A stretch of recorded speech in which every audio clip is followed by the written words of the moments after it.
Hello, I'm Dr. Siobhan Bongiovanni, and I'm here today to read you Chapter 9 of Patrick Skene Catling's The Chocolate Touch. I hope you enjoy this exciting chapter.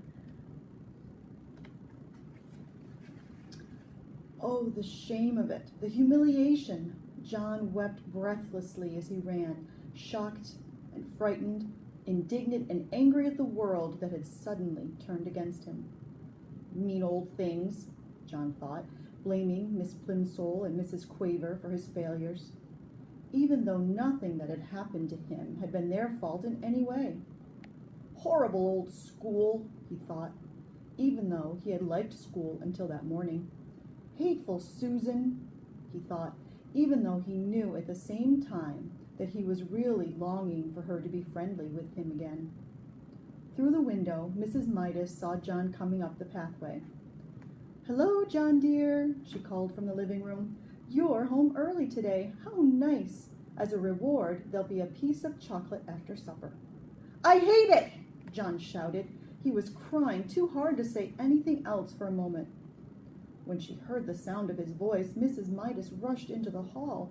"Why, what's the matter, dear?" she asked, putting her arm around him. John twisted away from her grasp, ran past her, and started up the stairs toward his bedroom.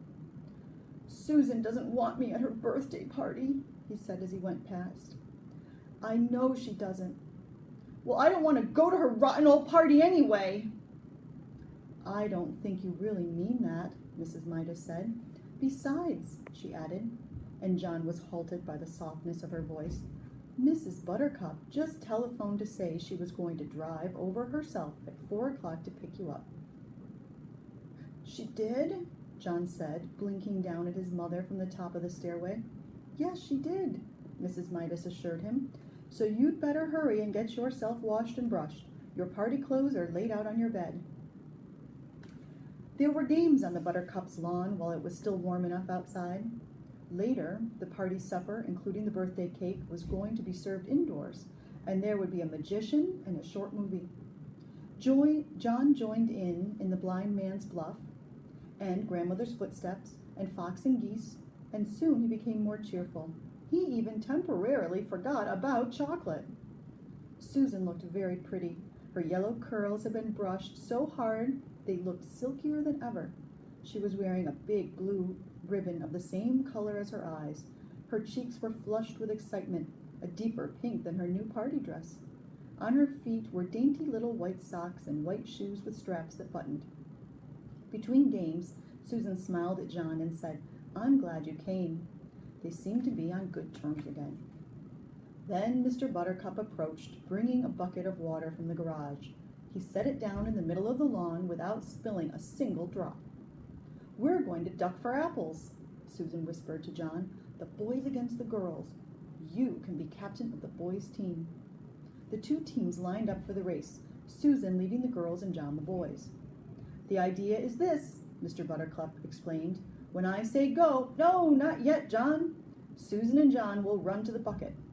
There are 12 apples floating in the bucket and 12 people in the race. Using only their teeth, Susan and John will grab their apples and run back to their line.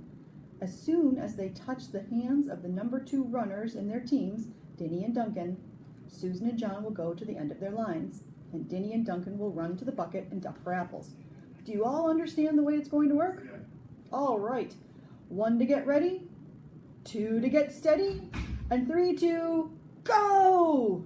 Susan bounded ahead like a jackrabbit and had her face deep in the bucket by the time John reached her side and crouched down for his apple. He got his eye on a big red one, with its stalk jutting up conveniently for him to grab. He lowered his face, opened his mouth, and lunged. Somehow his nose reached the apple before his teeth did and pushed it below the surface of the water. John's mouth followed the apple down. Then a terrible thing happened. The clear water in the bucket turned into dark, brown, sweet, liquid chocolate. Susan and John immediately pulled their heads up, but it was too late.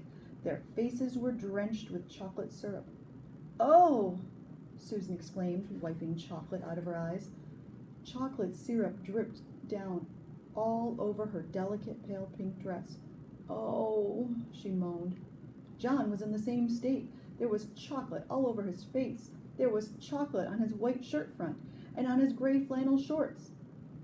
And there was chocolate in his mouth. "Glug," said John. "Glug." Susan was too surprised and angry to speak.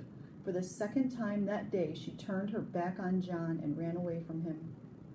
Mrs. Buttercup offered to clean John up, but he couldn't bear to stay at the party another minute. He started off at once for home.